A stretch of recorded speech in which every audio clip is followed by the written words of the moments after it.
In this video, I want to break down one of the most important KPIs that you need to know. In another video, we talked about LTV. If you haven't watched that, I'll link to it now and I'll link to it at the end of the video.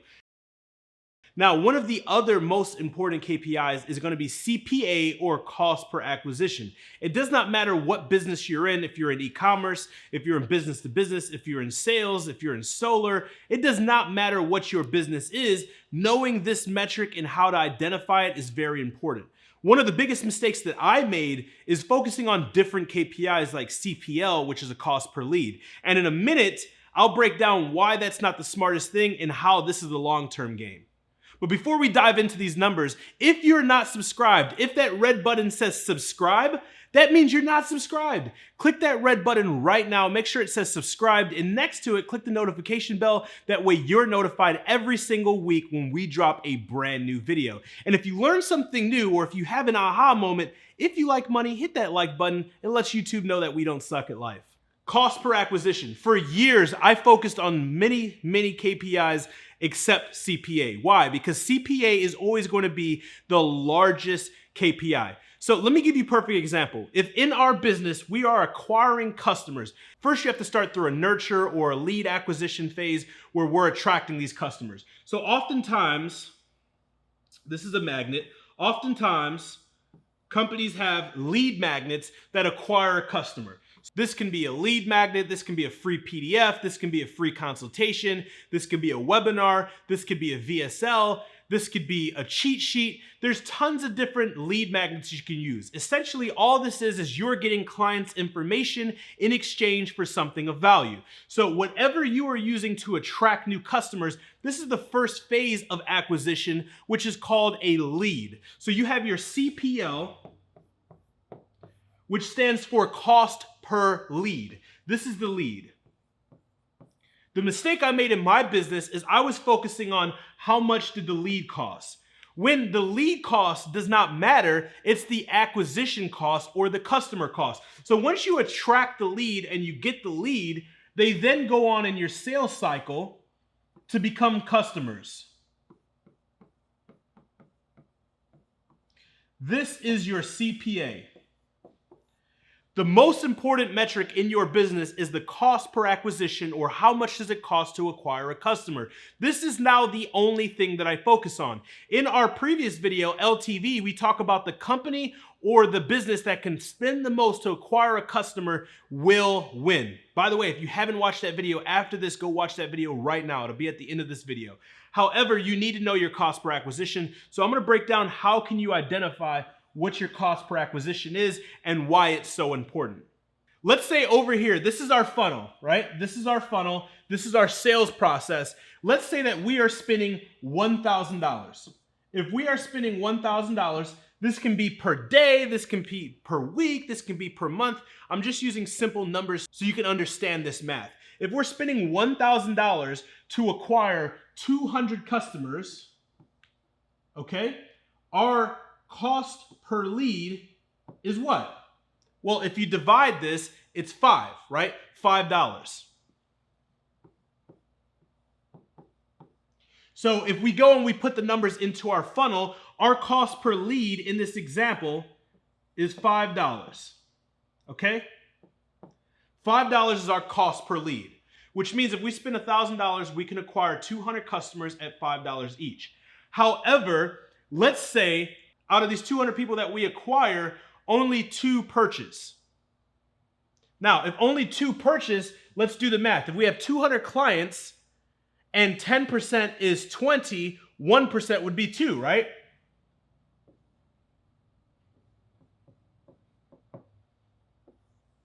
Now, that's a very low CPA, but I'm just giving you guys bare minimum numbers so you guys can follow it. If you're getting 2 customers to purchase for every $1,000 that you spend, every 200 leads that you're getting, how much is your cost per acquisition? Your cost per acquisition is $500. So if we go over here and we put $500,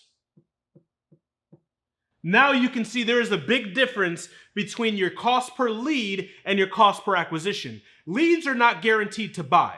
Once they spend money with your company, it is a lot easier to get them to re-spend money because a buyer is a buyer than it is to get a lead, someone who just signed up for your free thing, to transition into a buyer. Now, how do we make sure we're making money and how can we scale? Well, it depends on what your product costs. You may be thinking, well, Josh, if I'm spending $1,000 and I'm getting 200 leads, but only 2 are buying and my cost per acquisition is $500, how much does your product cost? If your product costs $50, you are significantly negative. Why? Because $50 times 2 for 2 customers that you received is $100. You are significantly negative. However, if your CPA is $5,000, now you do the math. If you spent $1,000 to get 2 sales and your cost of your product is $5,000 times 2, that's $10,000. Subtracted from the $1,000, you're at $9,000 profit. So these are nice round numbers so you can get a ballpark understanding of how this works, but this is irrelevant. So when we're scaling ads, because how we do anything is how we do everything, and we always want to start with the end in mind, meaning so many companies start out and I want to make 10,000, I want to make 15,000, I want to make 100,000. What will get you to $10,000 a month will not get you to $1 million per month. At $10,000 per month, I was focusing on CPL and how can I spend the most amount of money to acquire the most amount of leads. Now, I do not care how many leads we generate. I care about how many sales we get and at how much it costs for me to acquire a customer. For instance, in our business, we're spending between $20,000 to $30,000 per day. This is my personal example, right? If I'm spending, and I'll show you this math. If I'm spending $30,000 a day, this is ad spend. If I'm spending $30,000 per day in ads, CPL does not matter. For instance, let's say it costs me, and I'm tracking the metric I'm tracking. There's different types of CPLs. There's phone calls, there's emails, there's signups, there's quizzes. Whatever the lead source that you're using, the lead magnet that you're using, that's what your CPL is. If my CPL, or cost per lead,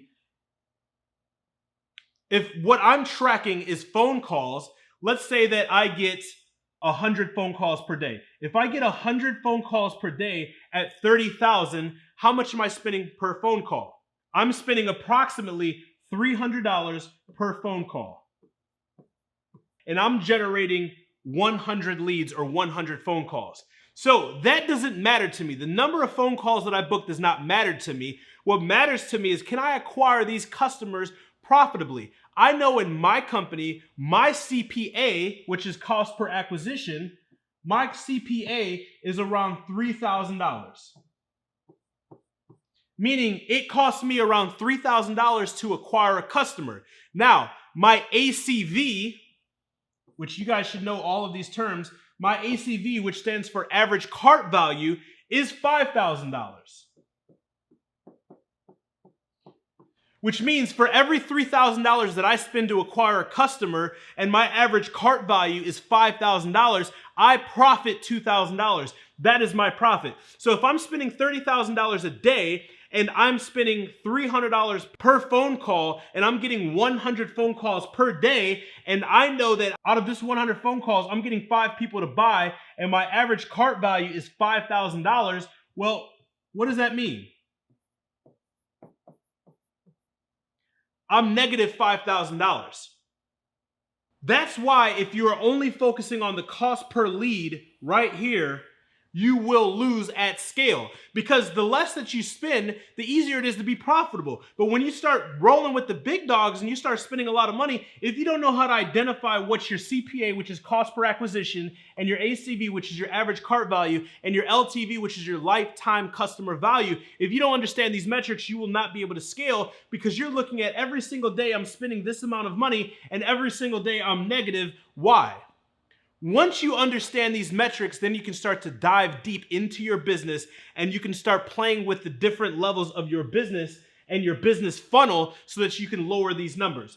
For instance, you can get more customers by changing this lead magnet, because if you change this lead magnet, you can now get more leads at a lower cost, and the more leads you get, the more sales you will get, and your CPL and your CPA will change. However, the most important thing is your CPA. That's why when we're scaling, my cost per calls may be $100, and they might be $300, and they may be $500. I don't care, because as long as I'm acquiring customers for less then this number right here, I know I'm gonna be profitable. That means I can spend up to $5,000 to break even on customer acquisition. In the LTV video, we talk about whoever can spend the most to acquire customers win. Now that you know this, go check out that video on LTV. Make sure you write down the terminology ACV, LTV, CPA, CPL. Make sure you understand this marketing terminology. Even if you're not running your own ads, even if you have a CMO or you have an agency running your ads, you want to understand as a CEO how you can move the pieces on the board to get better results. Hey, thanks for watching the entire video. If you're still around and that red button says subscribe, hit that red button once for me. Make sure it says subscribe. Click the notification bell next to it. That way you're notified every single week when we drop new videos just like this that are gonna help you increase your income, your impact, and your influence. If you learned something new and you're ready to implement this, go ahead and hit that like button. That way YouTube knows we're doing something right. And I'll see you in the next video loading any second now. Thanks for watching the video. If you haven't yet, smash that subscription button, and next to that, hit that notification bell. That way you're notified every single week when we drop new videos. And by the way, if you're interested in working personally with me and my team, or making an investment in an Amazon business built, ran, and managed by our team, head over to AMZ Together right now, and I'll see you guys on the other side.